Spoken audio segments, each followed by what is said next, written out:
Hey guys, this is Denny. And this is James from TWeaver.org, and we're joined again by our special guest, Zach. Howdy. How's it going, guys? Good, how you doing, man? Good. Still reminiscing over those ripes and the Taiwanese oolong we had. Delicious. You smell like you haven't changed your shirt in 3 weeks. I actually have. It might just be the ripe puer. I think it's the ripe puer. Yeah, it's probably that. Yeah, that does have a stank on it. Alright, so we're gonna do a Wooey Oolong, Big Red Robe. Yep. Also known as Da Hong Pao. So, this is a pretty famous tea. Actually, there's a lot of imposter teas of this kind. Is that Definitely. correct? Meaning it's definitely a mainland Chinese tea. The land of imposters tea. So, the tea itself is a twisted oolong tea. It's extremely dark and roasted. And it looks quite beautiful. Tons of volume. Yeah, and we're smelling this tea before. And, it had some, it smelled for sure. So Yeah. I'm really excited to taste this tea. This is going to taste much more like your traditional oolong tea as opposed to Oriental Beauty. Yep. But still very cool. So how much leaf do we have in here roughly? So I think we probably have about 7 grams. I think that's kind of the standard sample size for TWeaver oolongs. Cool. And while I do a rinse here, why don't you speak to TeaDB for a little bit? Yeah, so TWeaver was nice enough to send us all these samples, but they are a Chinese company, and I'm always a little bit wary of vendors that really don't specialize too much. They sell Taiwanese oolongs, they sell mainland Chinese oolongs, they sell green teas, black teas, puers, they sell all of them. Just because it's so hard to kind of be, to offer good tea when you're trying to offer so many things. So I'm always a little bit careful around vendors like that. And TeaVivre is one of those vendors. So when I got these samples and when I made my first order from them, I'm like, alright, well I guess I'll give it a shot. But I kind of went in with lower expectations. But honestly, I've been very, very impressed with the level of quality and just the general prices that TeaVivre offers. We had their Oriental Beauty as well as their Puer, and how'd you guys like those teas? Delicious. Solid. Yeah. Solid. So, Cool. I would totally recommend them as a company to buy for them. Cool.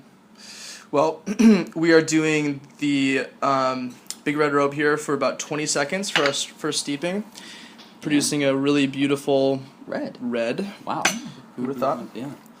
So, let's go ahead and give this a taste, see how we do.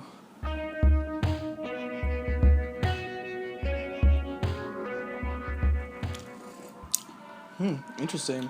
I'm getting a lot of vegetables flavor out of this, interestingly. It's got a really strong mouthfeel to it, like very, very strong. Yeah. Like just in terms of thickness. It's very smooth too. It actually kind of reminds me a little bit of some shoe puers, ripe puers. Interesting. There's almost a hint of tannin. But just a bit. It's not at all distracting. Yeah. The astringency, I feel like, is kind of attached to that mouthfeel that we're getting. It's so strong. Right. Yeah. Definitely a bold flavor. I'm do it for 20 seconds. You can even experiment with 10 actually out of the gate. And as this tea gets a little bit more soaked, it could potentially get a little bit more potent. Definitely. What do you think, Zach? What do you? Yeah, I've never had a wooey oolong. Wooey oolong. So this is my first time with it. I definitely notice the oolong taste, which is hopeful and good that it does taste like oolong. But yeah, I like it. I like it. I'm still processing the flavors though. Yeah. There's a lot going on. The most common wooey that I drink regularly is actually a Taiwan wooey from Floating Leaves, and I really like that tea, but it's very, very different from this, even just in the color of the tea itself.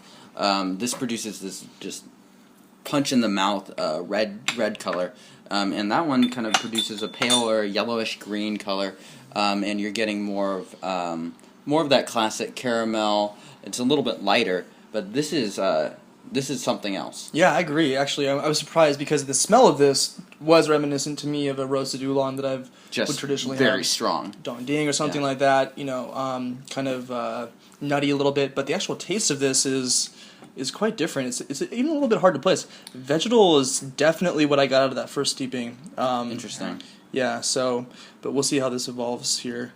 Darkness of the steepings look pretty similar overall so far. So this is our third overall steeping. First one was a rinse, and then we have 2 actual things to drink. So let's try this again, guys.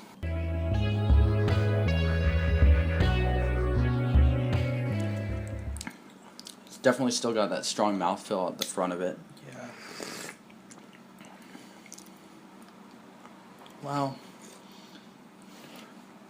This is really good. It's weird though. I'm actually having a hard time placing the flavors of this. Unlike a lot of the teas that I've had before, it's not sweet.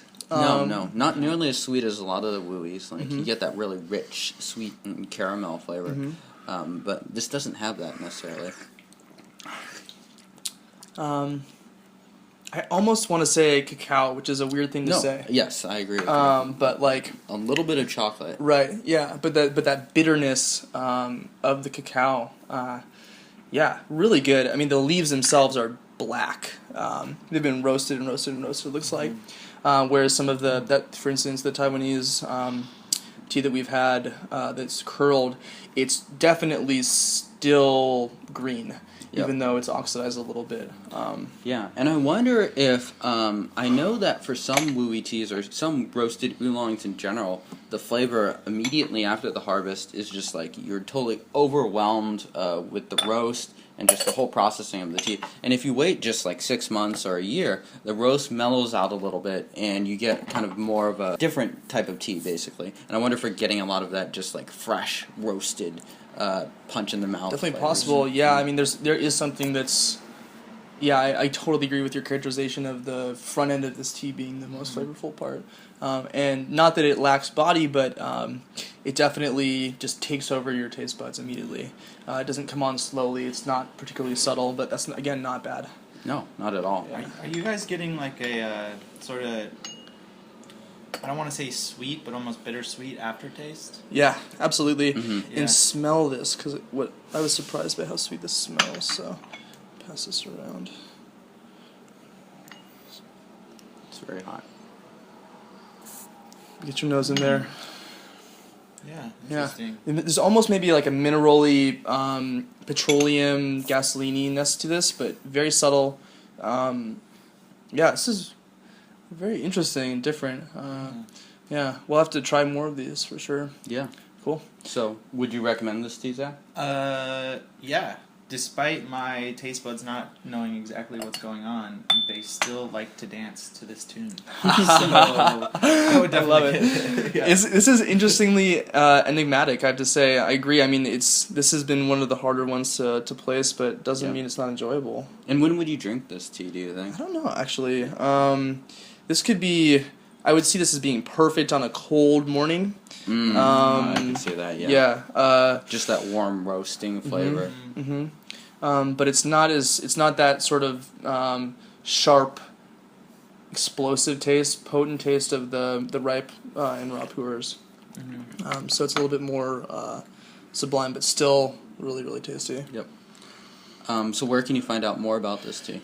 So TWeaver.org is a great resource for tea in general. Check us out, watch more episodes, and check our content out. James has a fantastic article about specifically Taiwanese Oolong tea, so that took a while, and it's pretty amazing. But beyond that, Teavivre.com is going to be a great place to go, and we've done 3 teas of theirs now, and I gotta say, great stuff. Yep. Yeah. Good work. Cool. All right, well... Guys, I think that wraps up. Yep, and thank you, Zach, for joining us. Anytime.